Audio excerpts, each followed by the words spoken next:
Determination of metacentric height ഉള്ള experiment ആണ്. അപ്പോൾ ഇതിൽ പിന്നെ നമ്മൾ ബേസിക്കലി എന്താണ് ഇത് ചെയ്യുന്നതിന് മുമ്പ് നമുക്ക് അറിഞ്ഞിരിക്കേണ്ട ഒരു കാര്യം എന്താണ് മെറ്റാസെൻറ്റർ എന്നുള്ളതാണ്. അതുപോലെ മെറ്റാസെൻറ്റർ എന്താണെന്ന് പറയുന്നത് എന്താണ് സെൻറ്റർ ഓഫ് ബോയൻസി എന്ന് പറയണം, അതുപോലെ എന്താണ് സെൻറ്റർ ഓഫ് ഗ്രാവിറ്റി എന്നൊക്കെയുള്ള കാര്യങ്ങൾ അറിയണം. സെൻറ്റർ ഓഫ് ഗ്രാവിറ്റി എന്ന് പറഞ്ഞാൽ ഈ ഒബ്ജക്റ്റിൻ്റെ പിന്നെ മാസ് കോൺസെൻട്രേറ്റ് ചെയ്യുന്ന പോയിൻ്റാണ് സെൻറ്റർ ഓഫ് ഗ്രാവിറ്റി. ഉണ്ടാവും. ഇനി ഇതിൽ ഈ ഷിപ്പിൽ ഇതിപ്പോൾ ഒരു സാങ്കല്പികമായിട്ടൊരു ഷിപ്പാണ്. ഈ ഷിപ്പിൻ്റെ മുകളിൽ ഞാനൊരു ടിൽട്ട് കൊടുത്തു കഴിഞ്ഞാൽ ഓക്കെ, ഈ വെറ്റഡ് പോർഷൻ്റെ അതിൻ്റെ സെൻറ്റർ ഓഫ് ഗ്രാവിറ്റിയാണ് സെൻറ്റർ ഓഫ് ബോയൻസി. ഓക്കെ, എന്ന് വെച്ചാൽ ഈ എത്ര പോർഷനാണോ വെറ്റ് ചെയ്തിട്ടുള്ളത് അല്ലെങ്കിൽ എത്ര പോർഷനാണോ ഇതിൻ്റെ അകത്തുള്ളത് അത്രയും പോർഷൻ്റെ സെൻറ്റർ ഓഫ് ഗ്രാവിറ്റിയാണ് actually centre of buoyancy. Okay, so ഈ പുതിയ ടിൽറ്റഡ് പോർഷനിലെ സെൻറ്റർ ഓഫ് ബോയൻസിയും സെൻറ്റർ ഓഫ് ഗ്രാവിറ്റീൻ്റെയും ലൈൻ ഇപ്പോൾ ഞാൻ നോർമൽ പൊസിഷനിലാണെങ്കിൽ എനിക്ക് centre of gravity centre of buoyancy ഒരു സ്ട്രെയിറ്റ് ലൈനിലായിരിക്കും. അത് ടിൽറ്റ് ചെയ്ത് കഴിഞ്ഞാൽ അതിൻ്റെ സെൻറ്റർ ഓഫ് ബോയൻസി മാറും. കാരണം വെറ്റഡ് പോർഷൻ അല്ലെങ്കിൽ ഇതിൻ്റെ അണ്ടറിൽ സബ്മേഴ്സ്ഡ് ആയിട്ടുള്ള പൊസിഷൻ അല്ലെങ്കിൽ അത്രയും പോർഷൻ മാറി. അപ്പോൾ അതിനനുസരിച്ചിട്ട് സെൻറ്റർ ഓഫ് ബോയൻസിൻ്റെ പൊസിഷൻ ചേഞ്ച് ആവും. അപ്പോൾ ഇതും രണ്ടും കൂടെ ഒരു ലൈൻ പ്ലോട്ട് ചെയ്താൽ അത് മീറ്റ് ചെയ്യുന്ന പോയിൻ്റാണ് മെറ്റാസെൻറ്റർ. ഓക്കെ, സെൻറ്റർ ഓഫ് ഗ്രാവിറ്റിയിൽ നിന്ന് മെറ്റാസെൻറ്റർ എന്നുള്ള പോയിൻറ്റിലേക്കുള്ള ഡിസ്റ്റൻസ് ആണ് മെറ്റാസെൻട്രിക് ഹൈറ്റ്. ഓക്കെ, സോ ഈ മെറ്റാസെൻട്രിക് ഹൈറ്റിന് വളരെയധികം ഇമ്പോർട്ടൻസ് ഉണ്ട് ഏതൊരു ഫ്ലോട്ടിംഗ് ബോഡീനെ കൺസിഡർ ചെയ്താലും. അപ്പോൾ ഒരു ഷിപ്പിൻ്റെ എല്ലാം കേസിൽ പ്രത്യേകിച്ചും അത് സ്റ്റേബിൾ ആണോ അല്ലയോ എന്ന് മനസ്സിലാക്കുന്നത് നമ്മൾ മെറ്റാസെൻട്രിക് ഹൈറ്റ് ബേസ് ചെയ്തിട്ടാണ്. അപ്പോൾ ഈ മെറ്റാസെൻട്രിക് ഹൈറ്റ് പോസിറ്റീവ് ആണെങ്കിൽ, അപ്പോൾ ഒരു ഫൈനൈറ്റ് മെറ്റാസെൻട്രിക് ഹൈറ്റ് വാല്യൂ നമുക്കുണ്ടെങ്കിൽ അത് സ്റ്റേബിൾ ഇക്വിലിബ്രിയത്തിലായിരിക്കും. അപ്പോൾ നമുക്കൊരു ടിൽറ്റ് കൊടുത്തു കഴിഞ്ഞാൽ അത് തിരിച്ച് പഴയ പൊസിഷനിലേക്ക് തന്നെ തിരിച്ച് വരും. ഓക്കെ, അതേപോലെ തന്നെ ഈ മെറ്റാസെൻട്രിക് ഹൈറ്റ് വാല്യൂ നെഗറ്റീവ് ആണെങ്കിൽ അതിൽ നമ്മളൊരു ചെറിയ ടിൽറ്റ് കൊടുക്കുകയാണെങ്കിൽ അതേ ഡയറക്ഷൻ തന്നെ ആ ടിൽറ്റ് കണ്ടിന്യൂ ചെയ്ത് അത് റൊട്ടേഷൻ ഫോഴ്സായിട്ട് മാറും. രണ്ട് മൊമെൻറ്റും സെയിം ഡയറക്ഷനിൽ വന്നിട്ട് അത് ടിൽറ്റ് കംപ്ലീറ്റ് ആയിട്ട് അത് ഇമ്മേഴ്സായി പോകും. ഓക്കെ, അപ്പോൾ ഒരു മെറ്റാസെൻട്രിക് ഹൈറ്റ് കണ്ടെത്തുക എന്നുള്ളത് വളരെ ഇമ്പോർട്ടൻ്റ് ആയിട്ടുള്ള ഒരു കാര്യമാണ്.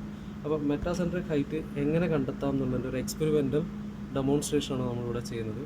അതുവഴി ഒരു ബേസിക് ഒരു ഗ്രാഫ് പ്ലോട്ട് ചെയ്യും കൂടെ നമ്മൾ ചെയ്യും. അപ്പോൾ metacentric height versus angle of ടിൽറ്റും അതുപോലെ മെറ്റാസെൻട്രിക് ഹൈറ്റ് വേഴ്സസ് നമ്മൾ ലോഡിങ്ങിൻ്റെ ഡിസ്റ്റൻസും ബേസ് ചെയ്തിട്ടുള്ള ഒരു ഗ്രാഫും കൂടെ ഇവിടെ പ്ലോട്ട് ചെയ്യും. ഓക്കെ, അപ്പോൾ ഇതാണ് ഇതിൻ്റെ അറേഞ്ച്മെൻറ്റ്. ഇതിന് ആദ്യമായിട്ട് ഈ ഒരു എക്സ്പെരിമെൻറ്റ് ചെയ്യുമ്പോൾ നമ്മൾ ആദ്യം ചെയ്യുന്നൊരു കാര്യം എന്ന് പറഞ്ഞാൽ ഈ നമ്മളിവിടെ വെച്ചിരിക്കുന്ന ഷിപ്പിൻ്റെ വെയിറ്റ് കണ്ടെത്തുക എന്നുള്ളതാണ് ഫസ്റ്റ് ടാസ്ക്. ഓക്കെ, നമുക്ക് വേറെ വെയിറ്റ് മെഷർ ചെയ്യാൻ വേണ്ടിയിട്ട് വേറെ ഡയറക്റ്റ് വെയിറ്റ് മെഷറിങ് സാധനങ്ങളൊന്നുമില്ല. ബട്ട് നമുക്ക് കയ്യിലുള്ളത് ഒരു ടാങ്കും അതിൽ കുറച്ച് വെള്ളവും മാത്രമേ ഉള്ളൂ. Okay, plus you will be given A steel room. അപ്പോൾ ഇത്രയും ചെയ്യാൻ വേണ്ടിയിട്ട് അപ്പോൾ ഫസ്റ്റ് വെയിറ്റ് കാണാൻ വേണ്ടിയിട്ട് നമ്മൾ യൂസ് ചെയ്യുന്നൊരു കാര്യം ബേസിക് ബെർണോളിസ് പ്രിൻസിപ്പിളാണ്. വേറൊന്നുമല്ല, ഇതിൻ്റെ വോളിയം ഓഫ് ടാങ്ക് അല്ലെങ്കിൽ ഇപ്പോഴുള്ള പിന്നെ ടാങ്കിലെ ലിക്വിഡിൻ്റെ വോളിയം നമ്മൾ ആദ്യം മെഷർ ചെയ്യും അല്ലേ. ബെർണോളിസ് പ്രിൻസിപ്പിൾ പറയുന്നത് വെയിറ്റ് ഓഫ് ദ ബോഡി എന്ന് പറയുന്നത് എന്താണ്, wait of the volume displaced ആയിരിക്കും. അപ്പോൾ അതുകൊണ്ട് തന്നെ നമ്മൾ ആദ്യം ചെയ്യേണ്ട കാര്യം ഈ ടാങ്കിൻ്റെ ഡയമെൻഷൻസ് ആദ്യം മെഷർ ചെയ്യുക എന്നുള്ളത്, അത് ഇൻക്ലൂഡിങ് ദ ഹൈറ്റ്, ലിക്വിഡ് എത്രത്തോളം ഹൈറ്റ് ഉണ്ടെന്നുള്ളത് ആദ്യം മെഷർ ചെയ്യാം. ഓക്കെ, അപ്പോൾ യൂസിങ് എ സ്റ്റീൽ റൂൾ അത് രണ്ടും മെഷർ ചെയ്യുക. അതിനുശേഷം ഈ ഷിപ്പ് വെച്ചതിന് ശേഷമുള്ള പുതിയ ഹൈറ്റ് വാല്യൂ കൂടെ എടുക്കുക. ഓക്കെ, ആ ഹൈറ്റ് ഡിഫറൻസ് എടുത്തു കഴിഞ്ഞാൽ ബാക്കി ഏരിയ ഇൻറ്റു ഹൈറ്റ് ഡിഫറൻസ് എടുക്കുകയാണെങ്കിൽ നമുക്ക് ഇതിൻ്റെ വോളിയം ഡിസ്പ്ലേസ്ഡ് കിട്ടും. Okay, volume displaced into density of water എടുത്തു കഴിയുകയാണെങ്കിൽ നമുക്ക് എത്ര വെയിറ്റ് ആണ് പിന്നെ ഡിസ്പ്ലേസ് ചെയ്തതെന്ന് കിട്ടും. എത്ര മാസാണ് ഡിസ്പ്ലേസ് ചെയ്തത് കിട്ടും. അപ്പോൾ പിന്നെ into acceleration due to gravity കൊടുക്കുകയാണെങ്കിൽ എത്ര വെയിറ്റ് ഡിസ്പ്ലേസ് ചെയ്ത് കിട്ടും, അതാണ് weight of the ship. Okay, so basic Bernoulli's പ്രിൻസിപ്പിളിൻ്റെ ആപ്ലിക്കേഷൻ. ഓക്കെ, വെയിറ്റ് ഡിസ്പ്ലേസ്ഡ് കാണാൻ വേണ്ടിയിട്ട് നമ്മൾ എത്ര ഇതിൻ്റെ വെയിറ്റ് കാണാൻ നമ്മൾ എത്രത്തോളം വെള്ളം ഡിസ്പ്ലേസ്ഡ് ആയെന്ന് ആദ്യം കണ്ടെത്തും. എന്ന് വെച്ചാൽ ഹൈറ്റ് ഡിഫറൻസ് ആയിരിക്കും അത്, height difference into area. Okay, അപ്പോൾ ഇത്രയും ചെയ്ത് കഴിഞ്ഞാൽ നമുക്ക് ആദ്യം ഇതിൻ്റെ വെയിറ്റ് കണ്ടെത്താം. Weight of this entire ship നമുക്ക് ഫസ്റ്റ് പ്രോസസ്സിൽ കിട്ടും. ഓക്കെ, പിന്നെ ചെയ്യേണ്ട ഒരു കാര്യം പിന്നെ ഇതിൻ്റെ മെറ്റാസെൻട്രിക് ഹൈറ്റ് എക്സ്പെരിമെൻ്റലി കണ്ടെത്തുക എന്നുള്ളതാണ്. അപ്പോൾ അതിന് നമുക്കൊരു ബേസിക് ഇക്വേഷൻ ഉണ്ട്. അതിങ്ങനെയാണ്, small W into X metacentric height is equal to small W into X divided by capital W into tan theta ആണ്. സ്മോൾ ഡബ്ല്യു എന്ന് പറയുന്നത് നമ്മുടെ ഈ ചെറിയ വെയിറ്റാണ്, നമ്മൾ ഇതിൽ ആഡ് ചെയ്ത് കൊടുക്കുന്ന വെയിറ്റുകളാണ്. അതേപോലെ ക്യാപിറ്റൽ ഡബ്ല്യു എന്ന് പറയുന്നത് ടോട്ടൽ വെയിറ്റ് ആണ്. Total weight in the sense ഈ ഷിപ്പിൻ്റെ വെയിറ്റ് പ്ലസ് നമ്മളിവിടെ ആഡ് ചെയ്യുന്ന വെയിറ്റ്, അത് കമ്പൈൻഡ് വെയിറ്റ് ആണ് ക്യാപിറ്റൽ ഡബ്ല്യു. ആൻഡ് തീറ്റ എന്ന് പറയുന്നത് ഇതിൽ നമ്മൾ ലോഡ് കൊടുക്കുമ്പോൾ ഇതിലുണ്ടാകുന്ന ഡിഫ്ലക്ഷൻ ആണ് theta. Okay, small W into distance. നമ്മളിവിടെ ഒരു പോയിന്റിൽ നമ്മൾ പ്ലേസ് ചെയ്യുകയാണെങ്കിൽ സ്മോൾ ഡബ്ല്യു പറഞ്ഞാൽ ഇതിൻ്റെ വെയിറ്റ് ആണ്, ഇൻറ്റു ഡിസ്റ്റൻസ് ആണ്, ഡിവൈഡഡ് ബൈ ക്യാപിറ്റൽ ഡബ്ല്യു പറഞ്ഞാൽ ടോട്ടൽ വെയിറ്റ് ആണ്, ഇൻറ്റു ടാൻ തീറ്റ പറഞ്ഞാൽ ഇവിടെ നമുക്ക് കിട്ടുന്ന ഡിഫ്ലക്ഷൻ ആയിരിക്കും. ഓക്കെ, അപ്പോൾ ആദ്യം നമ്മൾ ഈ എക്സ്പെരിമെൻറ്റ് തുടങ്ങുമ്പോൾ ശ്രദ്ധിക്കേണ്ട ഒരു കാര്യം, ഇതിൻ്റെ ഡയലിൻ്റെ പൊസിഷൻ കറക്റ്റ് സെൻറ്ററിലാണെന്നുള്ളത് ഉറപ്പ് വരുത്തുക എന്നുള്ളതാണ്. അപ്പോൾ അതിന് വേണ്ടിയിട്ട് നമുക്ക് ഈ രണ്ട് അറേഞ്ച്മെൻ്റ് ഉണ്ട്, രണ്ട് വെയിറ്റ് അറേഞ്ച്മെൻ്റ് ഉണ്ട്. ഈ വെയിറ്റിനെ റൊട്ടേറ്റ് ചെയ്യുന്നതനുസരിച്ച് ഇതിൻ്റെ മൊമെൻറ്റ് നമുക്ക് വെച്ചാൽ ഇതിൻ്റെ പൊസിഷൻ മാറുന്നതിനനുസരിച്ച് ഇതിൻ്റെ മൊമെൻറ്റ് മാറും. അപ്പോൾ റൊട്ടേറ്റ് ചെയ്തിട്ട് നമുക്കതിൽ കറക്റ്റ് അതിൻ്റെ 0 പൊസിഷനിലേക്ക് അതിനെ സെറ്റ് ചെയ്യുക എന്നുള്ളതാണ് ഫസ്റ്റ് ചെയ്യേണ്ട ടാസ്ക്. ഓക്കെ, അങ്ങനെ മാത്രമേ നമുക്ക് പിന്നെ ലോഡ് കൊടുക്കുമ്പോൾ അതിൻ്റെ ഡിഫ്ലക്ഷൻ പ്രോപ്പറായിട്ട് കിട്ടുള്ളൂ. അപ്പോൾ ഇനി അത് പ്രോപ്പറായി സെറ്റ് ചെയ്ത് കഴിഞ്ഞാൽ പിന്നെ എന്ത് ചെയ്യണമെന്ന് വെച്ചാൽ നമുക്ക് രണ്ട് ഡിഫറെൻറ്റ് വെയിറ്റ് ഉണ്ട്. ഇത് 130 ഗ്രാമാണ്, ഇത് 65 ഗ്രാമാണ്. ഓക്കെ, സോ നമുക്കിത് ഒരു ലെഫ്റ്റ് സൈഡും റൈറ്റ് സൈഡും ആയിട്ടാണ് ഇവിടെ അറേഞ്ച് ചെയ്തിരിക്കുന്നത്. ലെഫ്റ്റ് സൈഡിലേക്കുള്ള ഇത് രണ്ടും ശരിക്കും ഈക്വൽ ഡിസ്റ്റൻസ് ആവേണ്ടതാണ്, പക്ഷേ നമ്മുടെ കയ്യിലുള്ള സെറ്റപ്പിൽ ഈക്വൽ ഡിസ്റ്റൻസ് അല്ല. ഇത് വെൽഡ് ചെയ്ത് ഇത് ബോൾട്ട് ചെയ്ത് വെച്ച സ്ഥലത്ത് ചെറിയ ഡിഫറൻസ് ഉണ്ട് ഡിസ്റ്റൻസിൽ. അതുകൊണ്ട് ലെഫ്റ്റ് സൈഡും റൈറ്റ് സൈഡും ഡിസ്റ്റൻസ് മെഷർ ചെയ്തിട്ട് വേണം സ്റ്റാർട്ട് ചെയ്യാൻ.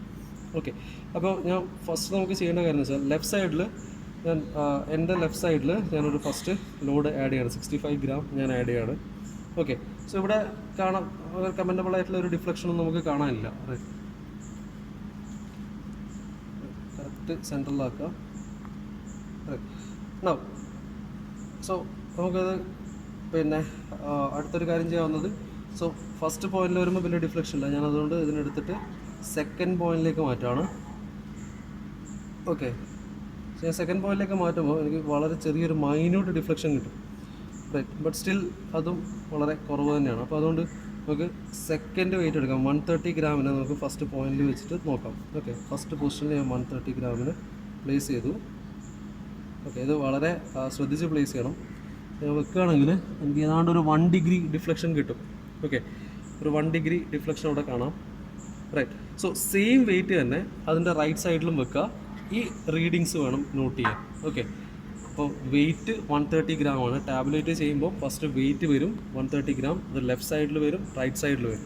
ഓക്കെ, സോ ലെഫ്റ്റ് സൈഡിൽ 130 ഗ്രാം, അതിൻ്റെ ഡിഫ്ലക്ഷൻ നമ്മൾ എടുക്കേണ്ട റീഡിങ്സ് എന്ന് വെച്ചാൽ ഒന്ന് വെയിറ്റിൻ്റെ എത്ര വെയിറ്റാണ് വെച്ചത്, ഏത് ഡിസ്റ്റൻസിലാണ് വെച്ചത്. ഓക്കെ, ഈ ഡിസ്റ്റൻസ് മെഷർ ചെയ്യുക, ഈ ഡിസ്റ്റൻസിലാണ് വെച്ചത്, അപ്പോൾ കിട്ടിയ ഡിഫ്ലക്ഷൻ. 3 കാര്യങ്ങൾ നമുക്ക് നോട്ട് ചെയ്യാനുള്ളത്: വെയിറ്റ്, ഡിസ്റ്റൻസ്, ഡിഫ്ലക്ഷൻ. ഓക്കെ, അതേ വെയിറ്റ് റൈറ്റ് സൈഡിൽ വെക്കുക, അതേ ഡിഫ്ലക്ഷൻ മെഷർ ചെയ്യുക. അത് ഇതിൻ്റെ ഷേക്കിംഗ് ഒക്കെ നിന്നതിന് ശേഷം കറക്റ്റ് ഡിഫ്ലക്ഷൻ വാല്യൂ എടുക്കുക. പിന്നെന്ത് ചെയ്യാമെന്ന് വെച്ചാൽ ഈ 130 ഗ്രാമിനെ നമുക്ക് എന്ത് ചെയ്യാം, ലാസ്റ്റ് പോയിന്റിലേക്ക് അടുത്ത ഡിസ്റ്റൻസിലേക്ക് വെക്കാം. അടുത്ത ഡിസ്റ്റൻസിൽ വെക്കുമ്പോൾ എനിക്ക് വീണ്ടും ഒരു പുതിയ ഡിഫ്ലക്ഷൻ വാല്യൂ കിട്ടും. ഇതും നോട്ട് ചെയ്യാം: ഡിസ്റ്റൻസ്, വെയിറ്റ്, ഡിഫ്ലക്ഷൻ. ഓക്കെ, ഇനി ഇതേ വെയിറ്റിനെ റൈറ്റ് സൈഡിലെ എൻഡിലും വെക്കുക. അഗെയിൻ ഇത് തന്നെ കിട്ടും: distance, weight, distance, deflection note ചെയ്യാം. സെയിം ആയിട്ട് നമുക്ക് ഫർദർ റീഡിങ് എടുക്കാൻ വേണ്ടിയിട്ട് നമുക്ക് വീണ്ടും ഈ ലോഡ് +65 ആഡ് ചെയ്തിട്ട് ഈ ഒരു പോയിന്റിലേക്ക് വെക്കാം. ഫസ്റ്റ് പോയിന്റ് സെയിം ലോഡിനെ റൈറ്റ് സൈഡിൽ വെക്കുക, വീണ്ടും നെക്സ്റ്റ് പോയിന്റിലേക്ക് വെക്കുക and note all these readings. Okay, ഇനി വീണ്ടും റീഡിങ് എടുക്കണമെങ്കിൽ 130 വെക്കാം, 260 വെക്കാം. അപ്പോൾ നമുക്ക് കുറച്ചുകൂടെ കമൻറ്റബിൾ ആയിട്ടുള്ള ഒരു റീഡിങ് കിട്ടും, എത്ര ഡിഗ്രി എന്നുള്ള ഒരു ടിൽറ്റ് നമുക്ക് പ്രോപ്പറായിട്ട് കിട്ടും. ഓക്കെ, വീണ്ടും ഇത് സെയിം ആയിട്ട് റൈറ്റ് സൈഡിലും എടുക്കുക. നമ്മളിവിടെ എത്രയാണോ വെയിറ്റ് കൊടുക്കുന്നത് അതന്നെ റൈറ്റ് സൈഡിലും കൊടുക്കണം, കാരണം നമ്മളിത് ബേസ് ചെയ്തിട്ട് ഒരു ഗ്രാഫും പ്ലോട്ട് ചെയ്യുന്നുണ്ട് ലാസ്റ്റ്. Okay, right. അപ്പോൾ ഇതിനെല്ലാം കറസ്പോണ്ടിങ് ആയിട്ട് നമുക്കിപ്പം ഡിഫറെൻറ്റ് വെയിറ്റിൽ കറസ്പോണ്ടിങ് ആയിട്ടുള്ള ടിൽറ്റും കിട്ടും, അതേപോലെ അതിൻ്റെ ഡിസ്റ്റൻസും ഇവിടെ ഡിസ്റ്റൻസ് മെഷർ ചെയ്യാം, ടിൽറ്റ് കിട്ടും. റൈറ്റ്, ശരിക്കും പറഞ്ഞാൽ മെഷർ ചെയ്യുന്നത് നമുക്ക് ടിൽറ്റ് മാത്രമാണ്. വെയിറ്റ് എത്ര കൊടുക്കുന്നു എന്ന് ശ്രദ്ധിക്കുക, പ്ലസ് ടിൽറ്റ് മെഷർ ചെയ്യുക. ഡിസ്റ്റൻസ് നമ്മൾ ഓൾറെഡി ഇനീഷ്യൽ തന്നെ ഡിസ്റ്റൻസ് എടുത്ത് വെക്കുന്നതായിരിക്കും. റൈറ്റ്, അപ്പോൾ ഇത്രയും കാര്യങ്ങളായി. അപ്പോൾ അങ്ങനെയാണെങ്കിൽ നമുക്ക് ഓരോ പർട്ടിക്കുലർ കേസിലും ഈ ഇത്രയും റീഡിങ്സ് ഉണ്ടെങ്കിൽ ഓരോ പർട്ടിക്കുലർ കേസിൻ്റെയും നമുക്ക് മെറ്റാസെൻട്രിക് ഹൈറ്റ് കാണാൻ പറ്റും. മെറ്റാസെൻട്രിക് ഹൈറ്റ് എന്ന് പറയുന്നത് സ്മോൾ ഡബ്ല്യു, ഈ വെയിറ്റ് ഇൻറ്റു ഡിസ്റ്റൻസ്, ഏത് ഡിസ്റ്റൻസിൽ അത് പ്ലേസ് ചെയ്ത് distance divided by capital W പറഞ്ഞാൽ എൻറ്റയർ സെറ്റപ്പിൻ്റെ weight into tan of theta. അത് എല്ലാ വാല്യൂസും ഗിവൺ ആണ്. സബ്സ്റ്റിറ്റ്യൂട്ട് ചെയ്യുകയാണെങ്കിൽ നമുക്ക് ഡയറക്റ്റ് മെറ്റാസെൻട്രിക് ഹൈറ്റ് കിട്ടും. ഓക്കെ, സോ അപ്പോൾ ഡിഫറെൻറ്റ് വെയിറ്റ് ഡിഫറെൻറ്റ് പൊസിഷനിൽ വെച്ചിട്ടുള്ള ഒരേ ഷിപ്പിൻ്റെ മുകളിലുള്ള ഡിഫറെൻറ്റ് മെറ്റാസെൻട്രിക് ഹൈറ്റ് നമ്മളങ്ങനെ കണ്ടെത്തും. അതിൻ്റെ ആവറേജ് എടുക്കുകയാണെങ്കിൽ ഈ മൊത്തം ഷിപ്പിൻ്റെ ഒരു ആവറേജ് മെറ്റാസെൻട്രിക് ഹൈറ്റ് വാല്യൂ ആയിട്ട് നമുക്ക് കിട്ടും. ഓക്കെ, സോ പിന്നെ ചെയ്യേണ്ടത് ഇത് ബേസ് ചെയ്തിട്ടൊരു ഗ്രാഫ് പ്ലോട്ട് ചെയ്യുക എന്നുള്ളതാണ്. അത് മെറ്റാസെൻട്രിക് ഹൈറ്റ് എക്സ് ആക്സിസിലും പിന്നെ മെറ്റാസെൻട്രിക് ഹൈറ്റ് വൈ ആക്സിസിലും ആംഗിൾ ഓഫ് ടിൽറ്റ് എക്സ് ആക്സിസിലും വെച്ചിട്ടൊരു ഗ്രാഫ് ഉണ്ട്. അതുപോലെ തന്നെ അത് ബോത്ത് ലെഫ്റ്റ് സൈഡും റൈറ്റ് സൈഡും എന്ന് വെച്ചാൽ ഫസ്റ്റ് ക്വാഡ്രൻറ്റും സെക്കൻഡ് ക്വാഡ്രൻറ്റും ആയിട്ട് നമുക്ക് അതിനെ പ്ലോട്ട് ചെയ്യണം. സോ റീഡിങ്സിൽ കിട്ടിയിട്ടാകുമ്പം അത് ടാബുലേറ്റ് ചെയ്യുക, ടാബുലേറ്റ് ചെയ്ത് മെറ്റാസെൻട്രിക് ഹൈറ്റ് കാണുക. സോ നമുക്ക് എടുക്കുന്ന additional weight small W additional weight apply ചെയ്യുന്നത് ഇവിടെ കൊടുക്കുക. ഹാങ്ങർ ഡിസ്റ്റൻസ് എത്ര ഡിസ്റ്റൻസിലാണ് വെച്ചിരിക്കുന്നത്, ഹാങ്ങർ ഡിസ്റ്റൻസ് എക്സ് ഇവിടെ നോട്ട് ചെയ്യുക. അതുപോലെ തന്നെ ആംഗിൾ ഓഫ് ടിൽറ്റ് നോട്ട് ചെയ്യുക.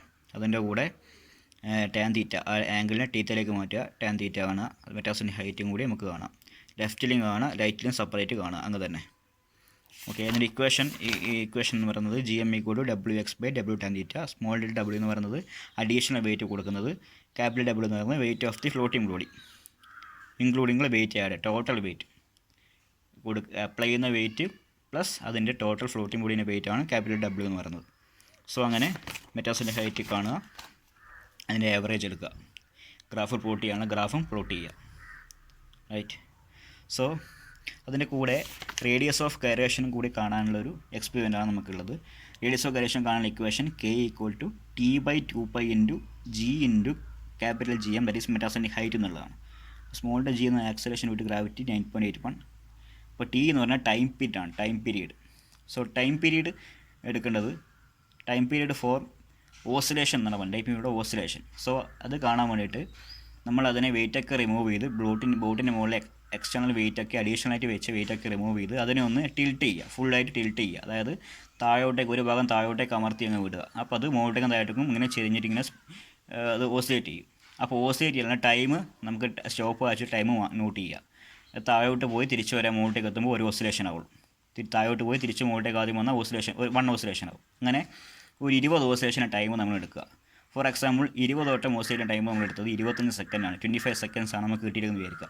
സോ ടൈം പീരീഡ് എന്ന് പറഞ്ഞു കഴിഞ്ഞാൽ ഫോർ വൺ ഓസിലേഷൻ എന്ന് പറഞ്ഞു കഴിഞ്ഞാൽ 25 seconds divided by total number of oscillation. 25 second നമുക്ക് ടൈം കിട്ടി 20 ഓസിലേഷൻ വേണ്ടിയിട്ട്. So for time period for one oscillation equal to 25 seconds divided by number of oscillation that is 20. 25/20 ആണ് നമ്മൾ ടൈം പീരീഡ് T എന്ന് പറയുന്നത്. സോ അങ്ങനെ വെയിറ്റൊക്കെ remove ചെയ്ത് അതിൻ്റെ ഡെഡ് വെയിറ്റിൽ വെച്ചിട്ട് അതൊന്ന് ഫ്ലോട്ട് ചെയ്യുക, അതൊന്ന് ടിൽറ്റ് ചെയ്യുക, ഇതിൻ്റെ ഓസിലേഷൻ ടൈം മെഷർ ചെയ്യുക. സോ അങ്ങനെ നമുക്ക് റേഡിയസ് ഓഫ് ഗൈറേഷൻ K വേറെ തന്നെ കിട്ടും. That is K=T/2π × √G × GM. Okay, that is what for metacentric height and radius of gyration of floating bodies.